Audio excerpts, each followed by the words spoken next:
യോഹന്നാൻ്റെ സുവിശേഷം 19-ാം അധ്യായം അതിൻ്റെ 4-ാമത്തെ വാക്യം.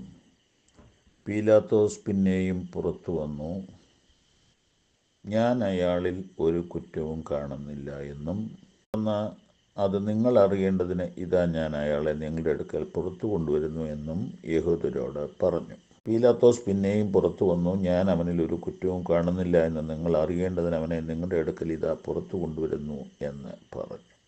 പാപരഹിതനായ ക്രിസ്തു എന്നതാണ് ഇന്നത്തെ നമ്മുടെ ധ്യാന വിഷയം.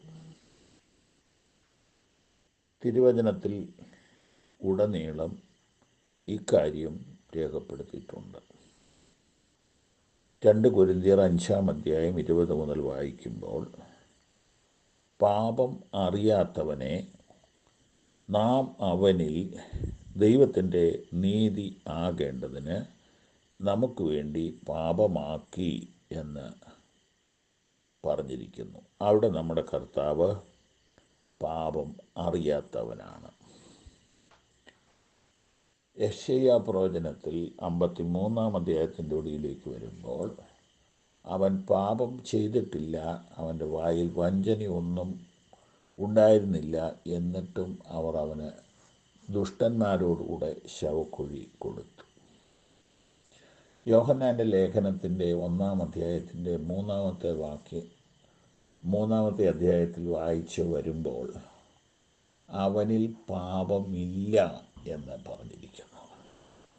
ഇന്ന് ഈ 3 തിരുവെഴുത്തുകളുടെ അടിസ്ഥാനത്തിൽ അവൻ്റെ ഭൂതകാലത്തിൽ പാപമില്ല, അവൻ്റെ വർത്തമാനകാലത്തിൽ പാപമില്ല, അവൻ്റെ ഭാവി കാലത്തിൽ പാപമില്ല, അവൻ്റെ പ്രവൃത്തിയിൽ പാപമില്ല, അവൻ്റെ നോട്ടത്തിൽ പാപമില്ല, അവൻ്റെ ചിന്തയിൽ പാപമില്ല.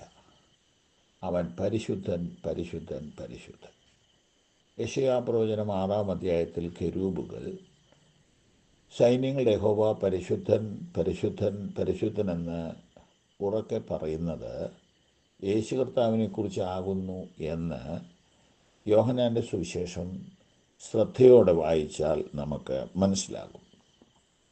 ഇവിടെ ഇതാ കോടതിയുടെ സ്റ്റേറ്റ്മെൻറ്റ് പുറത്തു വരികയാണ്.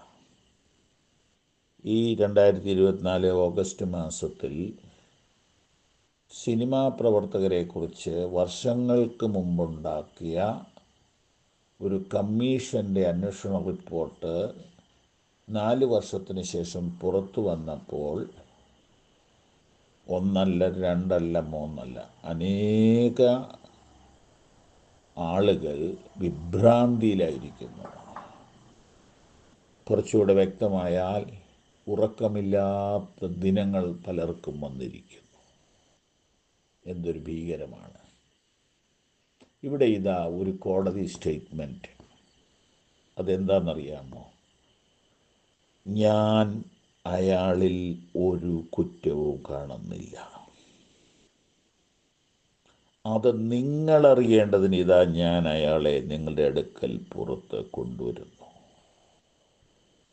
എനിക്ക് നിയമ വെളിച്ചത്തിലും എൻ്റെ മനസാക്ഷിയുടെ വെളിച്ചത്തിലും ഇദ്ദേഹത്തെ ശിക്ഷിക്കാൻ കഴിയുകയില്ല. അത് നിങ്ങളെ ഞാൻ ബോധ്യപ്പെടുത്താൻ ആഗ്രഹിക്കുന്നു.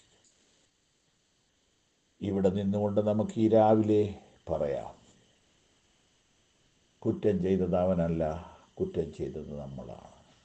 അവൻ നമ്മുടെ പാപങ്ങൾക്ക് വേണ്ടി മുറിവേറ്റു, തകർന്നു എന്ന് നമുക്ക് ഓർത്ത് ഒന്നുകൂടെ നമ്മെ സമർപ്പിക്കാം.